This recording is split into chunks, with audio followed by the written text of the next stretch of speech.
All right, we're going to kick off with the front page of the Irish Times sports section this morning, that reflecting on last night's football. Giroud on the double in dominant Chelsea display. This is Chelsea beating PAOK Salonika by 4-0.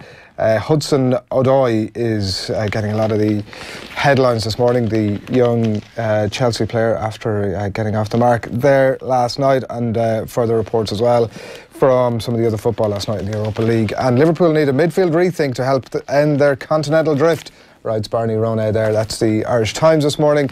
In the Irish Independent, the back page of their full section today, it's Van Dijk, we don't think we're a shit team. I mean, I don't know why that's necessarily a specific news flash, that player doesn't think that his team are crap. Defiant Dutch defender backs Liverpool to bounce back from disappointment in Paris. A lot of question marks, some question marks certainly over him, and a lot of question marks over them this week following their abject enough display in the Champions League during the week. Well, if they beat Napoli, everything's okay. They need to beat Napoli by 2 goals in the last match. 1-0 or by 2 goals. I think it's right? by 2. Yeah. I think it's 1-0, or I think 2-1 wouldn't do them, but 1-0 or by 2 is my understanding of it. Yeah, I thought they'd a difference of +2. We stand to be corrected on that, but yeah, look, it's a classic European night at Anfield. If you want to be winning the European Champions League, you want to be winning matches like the Napoli game at Anfield. So, look, I think Liverpool are unbeaten in the Premier League. Once again, Manchester City are very difficult to pin back, but I wouldn't be panicking if I was a Liverpool fan. Virgil van Dijk has been one of the best things that's happened to him in the last year. So, but isn't that a bit of a non-headline? I can find better headlines this morning than that. We're not shit, he says. And no attempt to suppress CPA motion, says the Director General of the GA, Tom Ryan. This is the story that the CPA have labelled the GA's top brass association fast becoming a corporate elitist body. So yeah, and Tom Ryan has had his say on it, and we might get into a bit more detail on that later on, but they are at a little bit of loggerheads there, the CPA and the GA and the GPA locked in there somewhere as well. It's a theme that continues on the front page of the Irish Examiner this morning. A photograph of Tom Ryan here, director's cut. It says Tom Ryan disputes claims of disconnect with the GA grassroots. That is the Examiner this morning. Ronan O'Gara's column as well makes interesting reading. Schmidt has moved the goalposts like Roy Keane did. He's changed Irish sport, so everybody in Irish sport, John, from here on out, in a way that I clearly remember in the early 2000s. I do remember as a nation, we started to think slightly differently about things when, Roy Keane had the famous, fail to prepare line and shifted the mindset, I think, of the Irish psyche in a way that O'Gara feels that Schmidt is now moving the needle, as he puts it. Well, Roy Keane was bringing us to a World Cup almost on his own. I remember the Cyprus game. I think we beat them 4-0 in Cyprus, and he was just literally running the whole game. Of course, we had the game against Holland here in Dublin, the game against Portugal when she scored. And obviously he was playing at Manchester United at the time, and he was a Premier League winning captain, and I think that's why there was such admiration for Roy Keane and the fact that he wouldn't accept maybe what he saw as a softness in our psyche, in our sporting psyche, in that why couldn't we be World Cup winners? Why couldn't we be world champions? And I think Keith Duggan wrote a great article last weekend in the Irish Times about where rugby was in the late 90s, where soccer was in the late 90s, and 20 years later, that actually, if there's a proper plan put in place for Irish soccer with the stadium that paid off, that good times can come again for the Irish soccer team. But I think it's funny when I think about Eddie O'Sullivan, a Triple Crown winning coach. We hadn't won a Triple Crown between 82 and 2004. He won 3 of them. They probably should have won the Grand Slam in 07. They didn't, but they beat England comprehensively at Croke Park.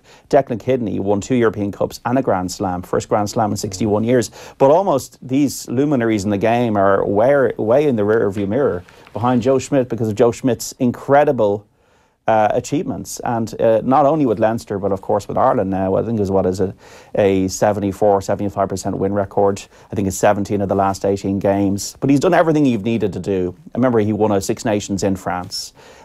This year was incredible, winning in France and winning in England to win the Grand Slam, winning in South Africa for their first time, winning a tour in Australia for the first time since 1979. And whatever people want to say about Soldier Field, beating the All Blacks in Dublin when the All Blacks were looking to put us back in our box is a seismic magnificent achievement, and people will want to say whatever they want about friendlies. That was a game between the top 2 teams in the world, and that game, even though it was a test and there was no silverware on board, Joe Schmidt, to me, has just taken Irish sport to a new level, and I would agree with O'Gara.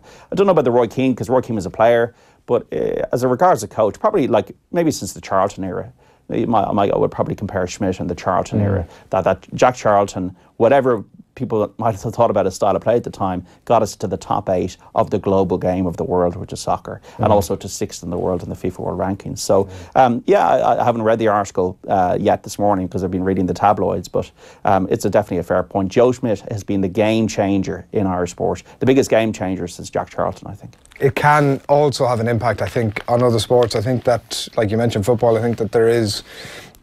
Everybody else can be, at the very least, inspired by it. That, we are a tiny nation on the edge of Europe that have, albeit in a sport that there aren't necessarily the same number of teams of whatever quality that exist in a lot of other sports, including obviously in football, we can at the very least be inspired by it. And after that, I mean, there are elements of it that, in terms of trying to build a football plan, for example, for the next 20 or 30 years, there are other sort of more hardwired ideas and philosophies that we could, other sports can just rip them off and try and apply them to other sports. Well, just think about it. What do New Zealand play? They play rugby, and they're obsessed with rugby, and they play cricket. What else do they play for this a population? Ball, I think, is a similar size. But we have Gaelic games. Imagine if Gaelic games, and Gaelic games is probably my favourite sport, it didn't exist in Ireland. All these footballers and hurlers that would be available for rugby or for soccer. We've got Gaelic games, we've got rugby, and we've got soccer. We've got 3 sports for a population of, 4.5, 5 million people. With the rugby team, the way they're going at the moment, and you got to give a lot of credit to the RFU and Philip Brown, and they've kept their heads down and they've gone on with it over the last 20 years. They built a brilliant structure provincially. The Leinster Academy is just scarily good. They're the best team in Europe, and from a club level. We had the Munster story and the connection with the community over the last 2 decades, and of course Alan Quinlan is a big part of that. He'll be in shortly. But I just hope that Andy Farrell, who was announced this week with a little fanfare, can keep it going, and that Joe is 1 in a million, but that we can keep the structures in place and we can keep the standards. Yeah, that is the Examiner this morning, and the Herald, it's Richard Dunn's column of Friday.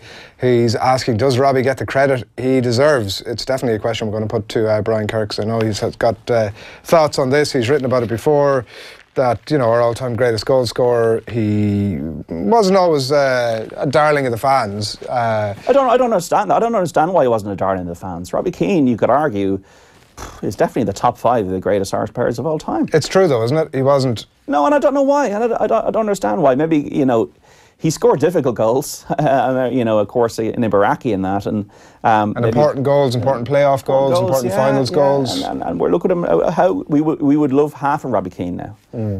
We're hoping that Troy Parrott might come through in the next 5 years. That's the way it's going at the moment. Now, Robbie Keane, I think, was very underrated.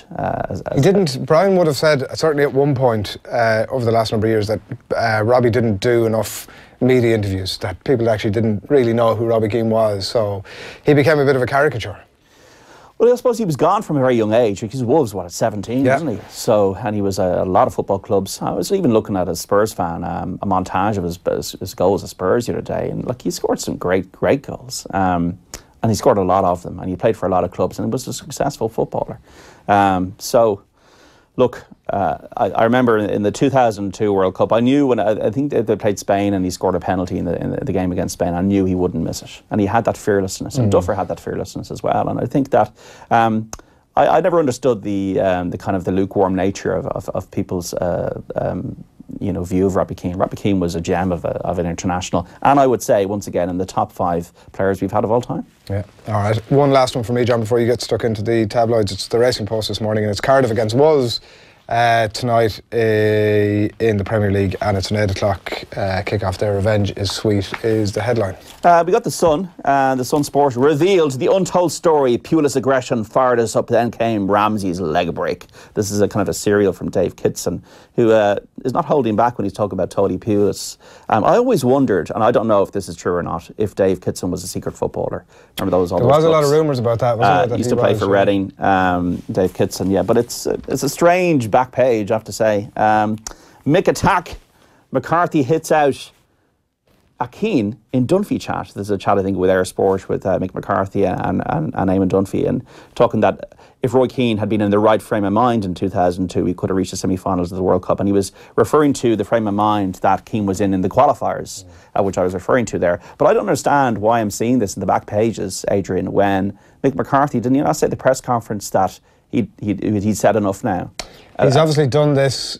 This thing happened, I think it's probably about 5 or 6 weeks ago that these were recorded, they were in the can. So at that point, I mean, he might have had an inkling that if this gig comes up, I'm going to put my hand in for it, but he didn't know he was definitely going to be the Ireland manager, obviously. So. I think we need just to stop talking about it now. Yeah. We need to talk about getting to the Euros, which, looking at the way the whole thing is convoluted and 20 teams going through, and then you got a new Nations League, playoffs and all that, it's almost harder not to get into the Euros than it is to get into the Euros. So let's try and qualify for the Euros, and let's stop talking about Roy Keane and Saipan. He's and I mean, yes, give me 30 seconds though.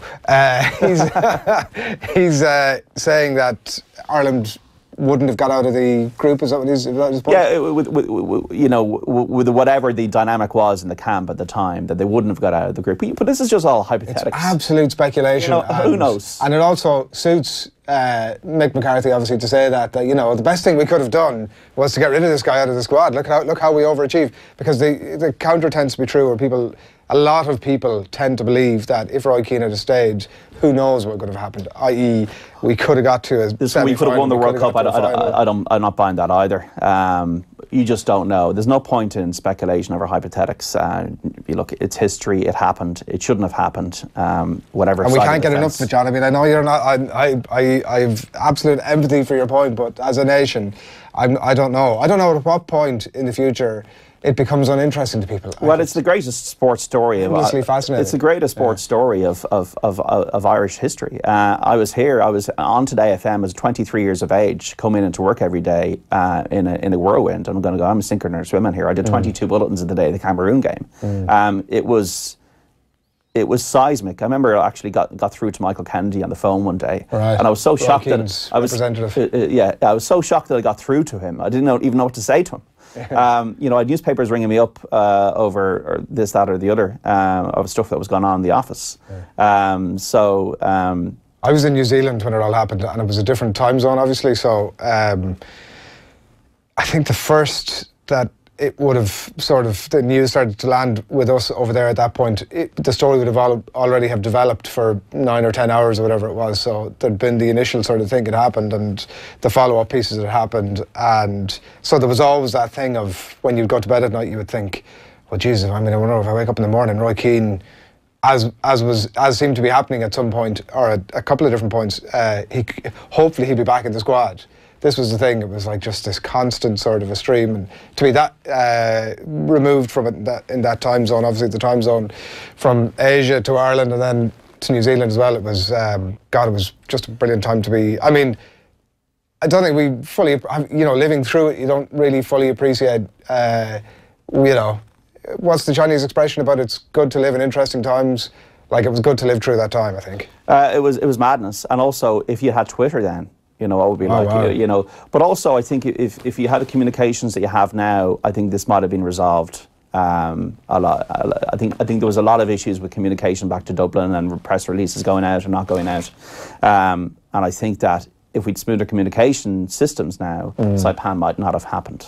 But look, it's all in the past. But look, the fact that we were going to spend probably an hour talking about it today means we're not going to even have an Off the Ball AM breakfast show. But we'll get on with the star. Show me the money about David De Gea. Looking for, I think, 560 grand a week to be on the par with Alexis Sanchez. Wants to know if Jose Mourinho is staying as well at Manchester United, because I think he enjoys playing for him. I think he's taken the option of a one-year extension on his contract, but is he going to stay at Manchester United? Mirror Sport, earn my keep once again about De Gea. Alive and kicking, Celtics win over Rosenborg in the Europa League, which means that they're nearly there if they get a good result against Salzburg in the last game next month, Brendan Rodgers' team. So they turned it around pretty well. Complaint made to PFA, this is the back of the Guardian, claim Taylor referred to black players as coloured. This is by Daniel Taylor in The Guardian. Gordon Taylor's leadership of the Professional Footballers Association is back in the spotlight after the merge. A complaint was made that he referred to black players as coloured at an event arranged to promote diversity and racial equality. Taylor has told the PFA he cannot recall using the alleged term when giving a talk almost a year ago. But Gordon Taylor, for various reasons, has come under pressure that he's never been under before regarding his stewardship of the PFA.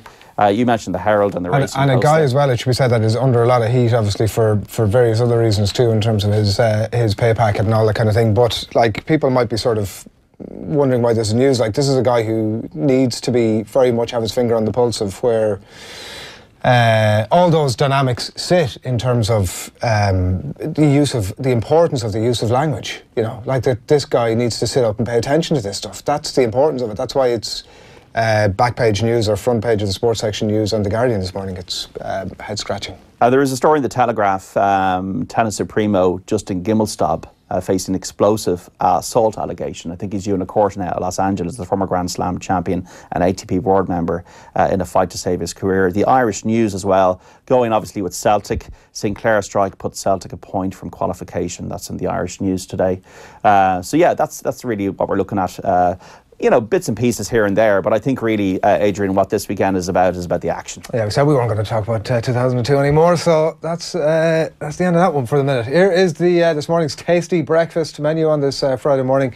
We're going to be bringing you a little bit of detail on the idea of is a player greater than a club? Well, David De Gea, it seems, is certainly of that mindset this morning. The GA against the CPA, regarding a lot of headlines across the back pages today.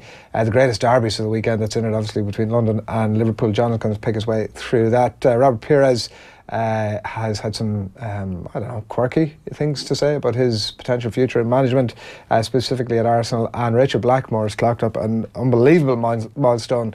Again, John will bring you details on that very shortly. The player over club story is one that's on a lot of the back pages of the tabloids this morning, that David De Gea, John, it seems, wants a lot of assurances. I'm always concerned when I hear these things coming from players. He wants a lot of assurances about the direction of the club, the ambition of the club, the future. But is he not worth it? Is he not too valuable? David De Gea is one of these isn't players. That a slightly separate argument from, you know, the ambition or the future of the club? You have to assume that a club like Manchester United won't be found wanting from an ambition point of view. You have to assume that they want to win the Premier League, that they want to win the Champions League. They're certainly spending enough money to achieve those things. Now, you know, you could probably say that maybe Jose Mourinho is not the right person to do all that for them. But I suppose the question here is whether David De Gea is overstepping his mark. He's probably worth is it $500,000 he's looking for? 560,000, which Alexis Sanchez is on, and hasn't worked out. Maybe getting that money hasn't worked out for Alexis Sanchez very well this season. Yeah. Has he overstepped the mark? Is the question?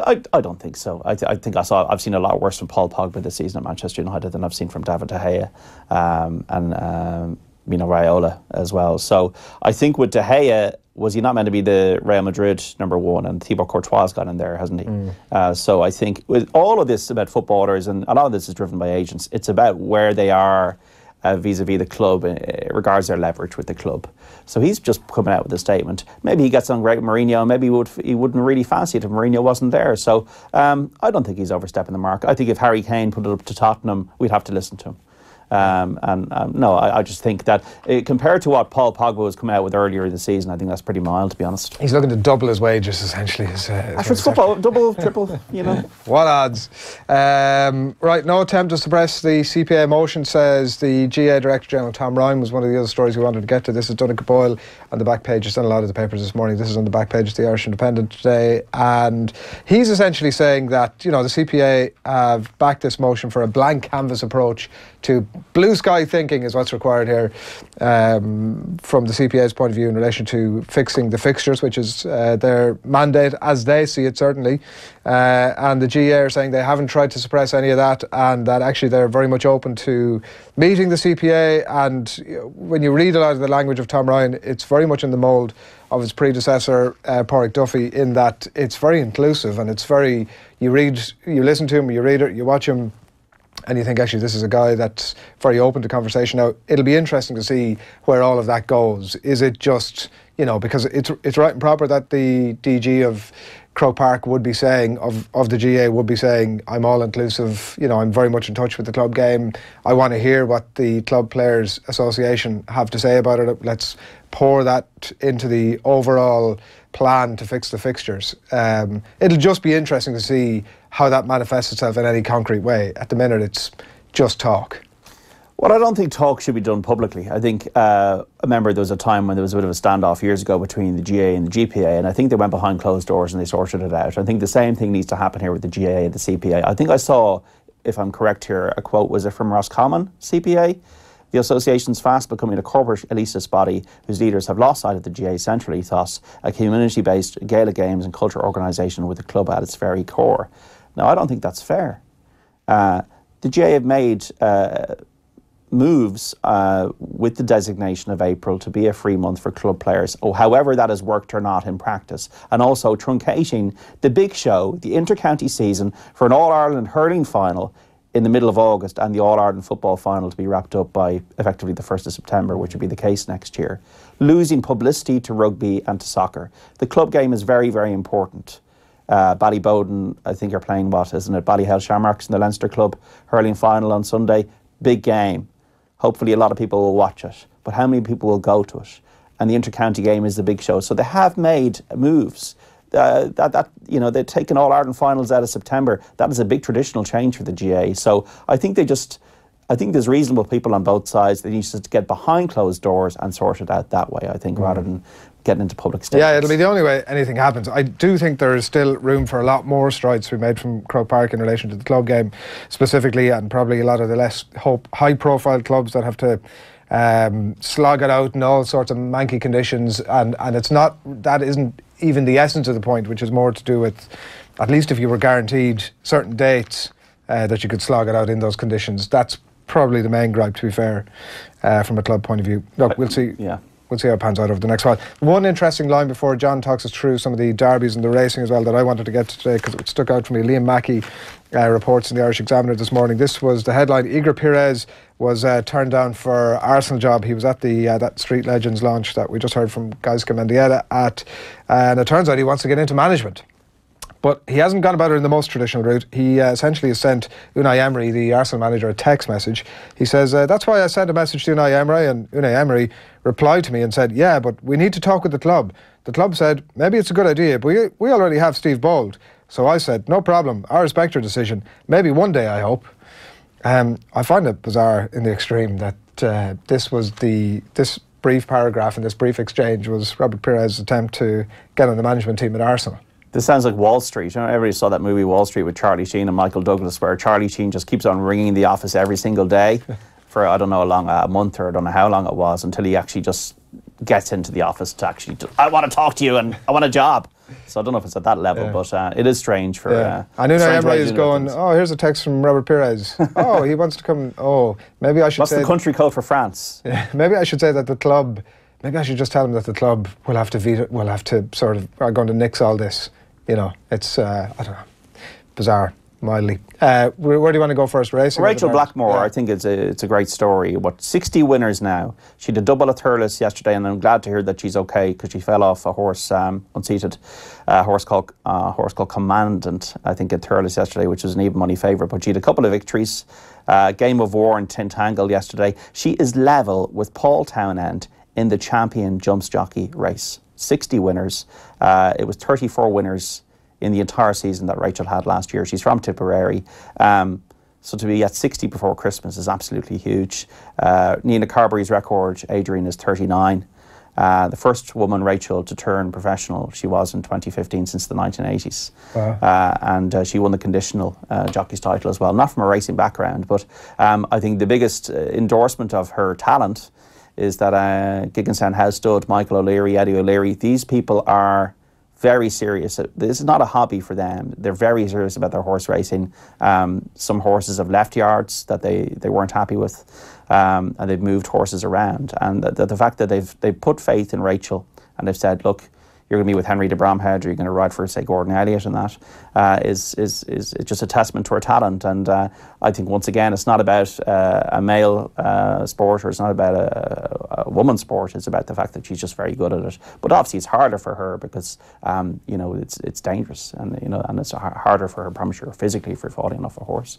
But Rachel Blackmore has done amazingly well, and I'm looking at the shortlist for the RT Sports Stars, and I just had a cursory glance at it, and I'd expect Johnny Sexton to win it if Joe Schmidt is, say, Coach of the Year. But Rachel Blackmore should be well up there. She's doing an amazing job, not only representing herself brilliantly, but also level with Paul Townend in the jockey's title at 60 winners. Yeah, phenomenal stuff, really, and fair play to her. We'll see where it goes from here. You have a couple of tips for us, I think, for the weekend, have you? Well, this is a huge. If you like jumps racing, we're really getting into it now. We're into the deep stuff here. We got a big day at Fairyhouse, 3 Grade 1s on Sunday. We got the Drinmore Novice Chase. We got the Hatton's Grace Hurdle and the Royal Bond Novice Hurdle. Now, the entries will come out for that later this morning, so it's difficult for me to be pinpointing this or that. But there's 2 big races in the UK tomorrow.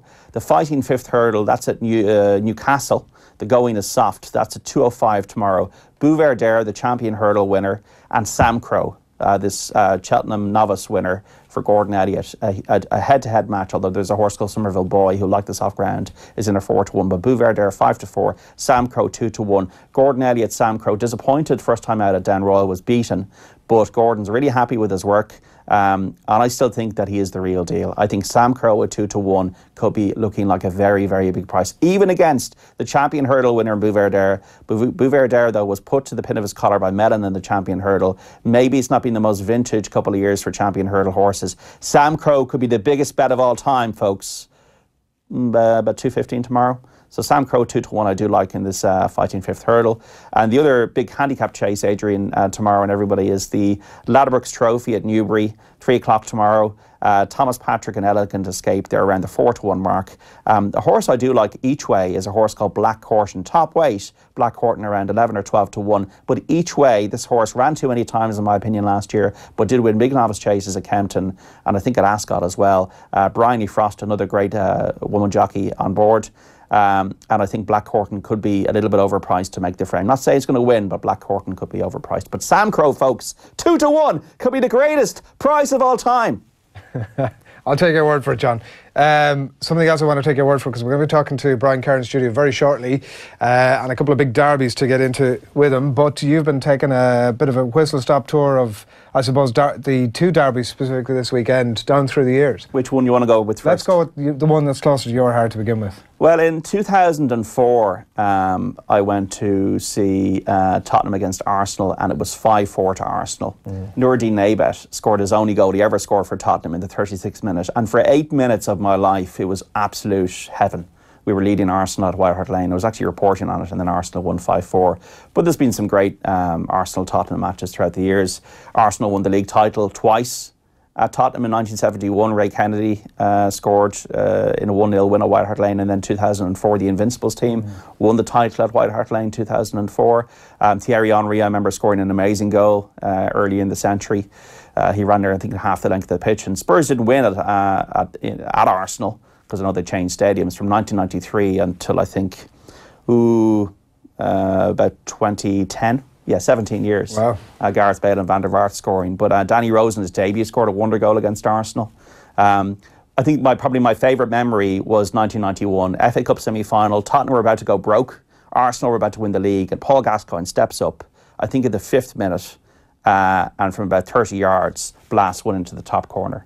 And Gascoigne did his knee in the final, and he was never the same player. Yes. And I think that period when between 1990 and the World Cup and that semi-final was Paul Gascoigne's zenith, and that was the best Tottenham-Arsenal moment I can remember. But of course, Arsenal won titles at White Hart Lane, so they've got plenty of moments to chat about as well. The one recommendation that I have, I've been picking through some of the goals and memories that you've written on your list there on YouTube earlier today, and the one recommendation I have, you do nothing else with your rest of your entirety of your weekend, watch the Liam Brady goal from 1978. Yeah. He an unbelievable piece of technique. I think he's only got about 4 touches on it, but it's even the strike. When it leaves his boot, it's heading for the corner flag. I've never seen such a bend on a ball. It was a 5-0 win for Arsenal at White Hart Lane. Now Spurs did the same in 1983, but yeah, that was a special goal. And even just recently, there was Arsenal Fan TV. I think it's very good. I think they've got that kind of niche. And there was a guy called Bully, and he kind of wears a bandana, and he just goes, "Whose name is Harry Kane?"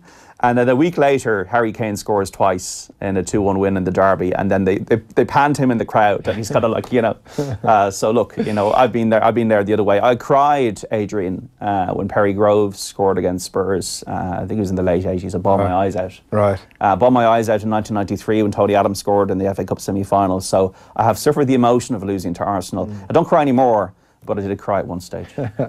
Liverpool-Everton? Well, Liverpool-Everton, I think, in a very poignant way. I was actually in Liverpool recently. It was the Liverpool City game. And I was speaking to a reporter that I know, a friend of mine, Steve Roberts, and I was saying, well, what is the kind of the dynamic in Liverpool? And he goes, Everton are the people's team. And it was actually originally the Irish team was Everton. Right. Was it Peter Eglinton, or sorry, Tommy Eglinton, or was it Peter Farrell? I think they were there in the post-war era, if I'm correct off the top of my head, Republic of Ireland players. And Goodison was the Irish club, and it was the people's club, and people would just walk down to Goodison Park, whereas Liverpool have more of a global reach, and obviously because they're European and league champions. But I think that obviously the most poignant Liverpool-Everton Merseyside derby was the one after Hillsborough, which was the FA Cup final of 1989. Ian Rush scored twice in a 3-2 win for Liverpool. It's funny that Everton haven't won at Anfield, and they're playing there on Sunday since 1999. Kevin Campbell scored the winner.